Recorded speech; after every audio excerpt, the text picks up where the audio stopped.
Have you ever noticed that diets only work really well once? That's why there's so many diets out there, all telling us exactly what we need to remove or manipulate in our diets. And they make it sound so simple. Hey, just cut your calories, or don't eat carbs, or don't eat meat, or eat only meat, or don't eat fat, or eat only fat. They all attack dieting as if there is some kind of trick to it. But what we actually need to do, the diets can never do for us because they come from a place of restriction, is turn our bodies into a fat burning machine. This way, we can eliminate dieting once and for all. So today, we're gonna do just that. Quick disclaimer though, this is not a fastest way to lose 10, 20, or 30 pounds kind of thing. This is permanent fat loss. In fact, study after study after study shows that the faster you lose the weight, the more likely you are to regain it with what I call interest. And that is exactly what we don't want, even though I totally get it. Sometimes we do just really need to fit into that dress, but that is not what we're gonna do today. So let's get to that so we can get back to the actual fun stuff. So there are 4 main pieces to your metabolism, and when we can address all 4 of these simultaneously, we can actually begin to raise your metabolic rate while you're losing fat, so that by the time you reach your goals, your metabolism can actually be higher than it was when you first began. And this is the key to permanent fat loss, and it is the exact opposite of all those trendy diets out there, and why it can be so difficult to maintain any amount of results that you get from them. So let's get this started with your TEF, your thermic effect of food. Now this one accounts for maybe about 5 to max 10% of your total daily energy expenditure. So this one is a small one, but it is a mighty one. The thermic effect of food is how much energy it takes to digest that particular food. So protein rolls in at about 30 to 35% of the calories from that protein for digestion. Carbs are between 5 and 10%, and fats are 0 to 3% of their calories. And now the quality of these foods is going to be the determining factor on which end of that percentage you're on. And the less processed the food is, the higher that percentage will be. So protein has a way higher thermic effect than carbs and fats. But I am not suggesting we eat only protein, but check this out. So if you take about 100 calories of carbs and fats, and you exchange that for about 100 calories of protein in each of 3 meals a day, you can actually be at nearly 100 calorie deficit at the end of your day without ever restricting a calorie. Now that is pretty incredible. Plus, protein is needed for the thousands and thousands of cellular processes that go on in your body every single day. I'm talking your skin, your hair, your nails, your immune function, even your hormones. You name it, you need protein to build it. And the quality of that protein is so important. So for my carnivores, not such a big deal because they eat meat. But for my vegans and vegetarians, now I want you to pay close attention to your food pairings at each and every meal, because it is going to be utilizing that amino acid profile that is going to determine how well your body can use the proteins that you are eating. Now, for protein shakes and protein supplements, pea protein is going to be the best plant-based protein and the most highly utilized. And you guessed it, it is whey protein for the carnivores. All right, next up is the part of our metabolism that we call NEAT, non-exercise activity thermogenesis. And this rolls in at about 20 to 30% of your daily energy use.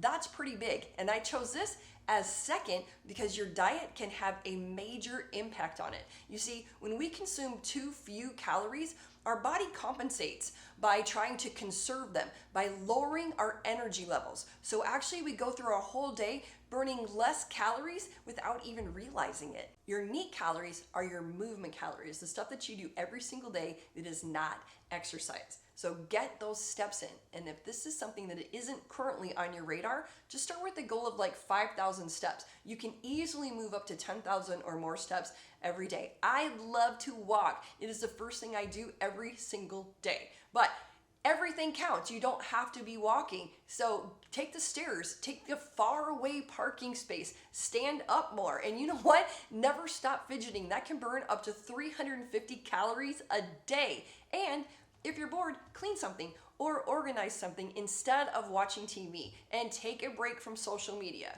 I mean, after this video, of course. But seriously, your neat calories can be a needle mover. A 20-minute walk can burn up to 100 calories. And did you know you can actually increase the thermic effect of a meal by going for a walk right after it? That is an incredible 1-2 punch. All right, here we are with our third piece. We are moving through these so fast.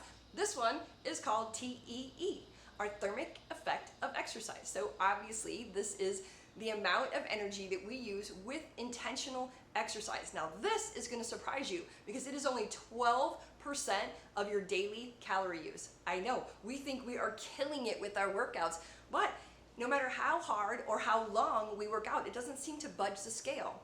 This is because our bodies adapt to cardio so quickly, even most HIIT workouts. It adapts so quickly that we think we're burning so many calories during them, and we are just simply not. So obviously this leads us to resistance training, the king of workouts, because it is very difficult for your body to adapt to this. So you will be burning calories while you are preserving and building muscle. It takes a lot for your body to build muscle. It is so thermogenic. And this is why long after your resistance training workout, your body will still be in an elevated metabolic state. This is not like this for cardio. So while you're doing resistance training, make your intention to build muscle, not to burn calories. And you can do it any way you want. You can use your body weight, you can use resistance bands, you can use free weights, you can use machines. Do exactly what you like. I love resistance bands and free weights. So give me 20 to 30 minutes, 3 to 4 times a week. Sprinkle some cardio in there throughout, but remember, this is only 12% of your daily calorie use, and muscles has a way better long-term effect. All right, here we go. The last one, and this one's a biggie. I'm talking the Mac Daddy. This is your basal metabolic rate. This is basically the amount of calories that you would burn every single day if you never even got out of bed. And this is a huge deal because it is the most affected by dieting because it's very dynamic. So you see, when we begin reducing calories or even like taking entire food groups out of our diet, our basal metabolic rate responds by lowering so that it can accommodate the lower energy intake. And now we can't go back to eating the same amount of calories that were once our maintenance level calories because now they're calories in excess. And this is a huge bummer. When we are in a prolonged calorie deficit, our body begins to restrict the amount of energy it has available for processes that it doesn't deem necessary for our immediate survival, like your energy levels, your digestion, even your immune function, and also your growth and repair of your cells. Also, when we're dieting, we lose lean muscle tissue, and that happens because we are never just losing fat. We lose fat and lean tissue, and muscle is very metabolic, and it is very expensive for your body to keep on your frame if calories are currency, which they technically are. Anyway, it costs way more calories to keep and maintain muscle mass than it does for fat. This is why when we are in an energy deficit for a period of time, our body begins to let the lean tissue go because it is expensive. I mean, if you were to lose your job, you would probably stop going out to eat, and you might even fire the housekeeper. It is just an expense that you wouldn't want at that time. Our body feels the same way about muscle. So we need to raise our basal metabolic rate as high as possible. I mean, we cannot count on our diet and exercise to do all the heavy lifting because our BMR, remember, that is 60% of our daily calorie burn. So here's what we're going to do. If you've been dieting for some time now and you've hit a stumbling block, and no matter what you do, you are not losing any weight, I want you to take a diet break. Take 2 to 4 weeks and go back to maintenance calories. And I don't mean anything excess, just maintenance calories. And during that 2 to 4 weeks, I want you to focus on your NEAT, your non-exercise activity thermogenesis, and I want you to focus on your thermic effect of food. So I want you to focus on both of these things. So move a lot, eat a lot of protein, and when you're done with that, or if you are just beginning, I want you to recalculate the calorie deficit. I want you to go no more than 10% of your first goal weight. So no matter what that is, whether it is your final goal weight or just you're going to ratchet down to a few goal weights. Your first goal weight, I want you to be 10% or less of that calorie deficit. So if 150 pounds is your goal weight, that means you are going in a calorie deficit of 150 calories or less every single day. It is so important that we do not go into a drastic calorie deficit. And I know I don't even have to say this because we all know it, but we do need to remove those foods that are not healthy for us. I know that calorie thing taken care of. We have to build some muscle. And I promise you, you do not have to look like a bodybuilder to have enough muscle on you to drastically improve your basal metabolic rate. But I mean, you totally can if you want to. More muscles plus a small calorie deficit will protect and increase your BMR. That way, once you reach your goals, there's no trying to keep it off. It is just how your body works. And it is way easier than constantly trying to find the next new diet. Now, I know that this is a lot and it can be super overwhelming. So please let us know if you need more personalized help. I will see you next time. Bye.